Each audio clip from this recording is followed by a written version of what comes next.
안녕하십니까. 저는 마디세상병원에서 이제 무릎과 스포츠의학을 담당하고 있는 정형외과 전문의 조율이라고 합니다. 저는 내과 원장 유연아입니다. 그러면 우리가 이제 병원에 오시게 되면 이제 술 전에 이제 내과적인 여러 가지 검사를 하는데 네. 기본적인 피 검사 외에 이제 뭐 심전도, 네. 그리고 심초음파, 그리고 우리가 뭐 가슴 사진이나 그리고 아까 잠깐 말씀드렸던 이제 뭐 우리 하지 도플러 검사나 네. 뭐 골밀도 이런 검사를 하잖아요.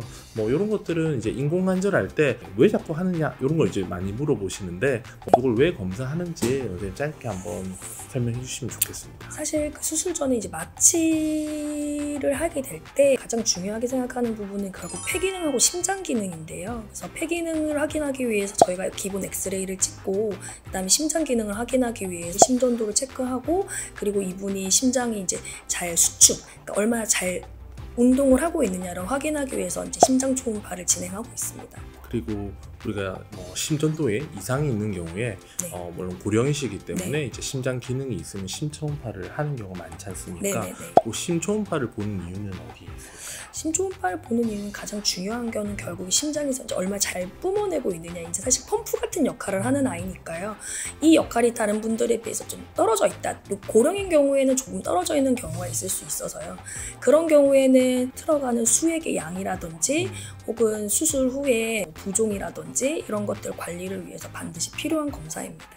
그러면 심전도는 괜찮더라도 네. 심초음파에는 이상이 있고 네. 심박출량이 네네. 줄어들게 볼 수 있겠네요. 그런 그렇습니다. 경우에는 심전도에서 보이지 않는 부분을 찾아서 우리가 술 후에 잘 회복할 수 있도록, 아니면 네. 우리가 너무 많은 수액을 투하해서 불필요하게 부종이 생기는 거를 이제 예방할 수 있는 그런 효과를 볼 수 있겠네요. 네네. 그리고 아까 하지 도플러는 우리가 심부 혈전 그런 것들이 수술 전에 이미 있는지를 뭐 확인하고, 뭐 간혹 가다가 우리가 정맥을 보려고 하는데 실제로 동맥이 막혀서 뭐 수술을 못하는 경우도 네네. 실제도 있거든요. 그래서 이런 검사들, 우리가 골밀도 검사도 그렇지만 뼈가 너무 약한 경우에 수술할 때 너무 이렇게 망치로 세게 치면 수술 중에 골절이 생기는 경우가 있거든요. 이제 그런 것들을 저희가 이제 미리 조금 가늠하기 위해서 검사를 합니다.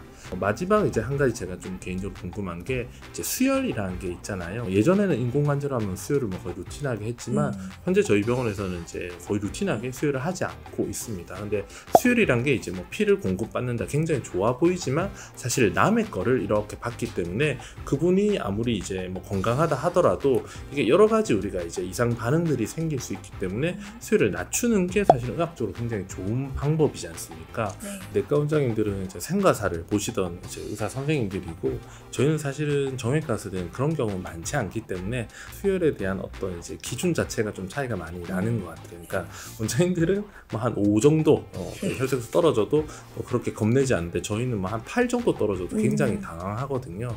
그래서 저희 병원에서 요즘 하는 거는 이제 술 전에 우리가 물론 혈색소 검사를 해서 보지만 빈혈이 있는 분이 그냥 하는 경우는 없지만 대부분 저희가 이제 이상이 없는 경우에는 수술할 때 이제 트란자민 애시드라고 이제 피가 좀 덜 나게 하는 그런 약제도 쓰고요.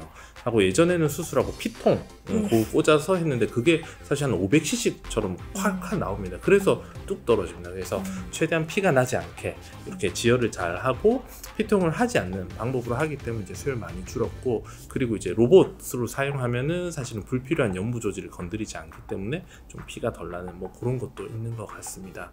그래서 오늘 이제 원장님과 함께 또 저희가 이제 깊게 모르는 부분에 대해서 원장님이 좀 일목요연하게 정리해서 잘 말씀해 주셔서 너무 감사드립니다. 요약해 보면 이제 무릎이 아픈 분들이 이제 인공관절 수술을 받아야 되는데 그분들이 거의 다 이제 60대 이상, 70대 고령인 분들이 많다는 거죠. 골절 수술처럼 안 하면 안 되는 뭐 이런 게 아니고 수술 잘해서 더 잘 지내기 위해서 하기 위한 건데 너무 큰 위험을 안거나 하고 나서 회복이 잘 안 되는 일이 있으면 안 되잖아요. 그래서 우리가 잘 치료해서 잘 나중에 쓰실 수 있도록 이런 안전한 치료를 위해서, 회복을 위해서 이런 문제들에서 저희 관심을 가지고 있다 정도로 보시면 될 것 같습니다.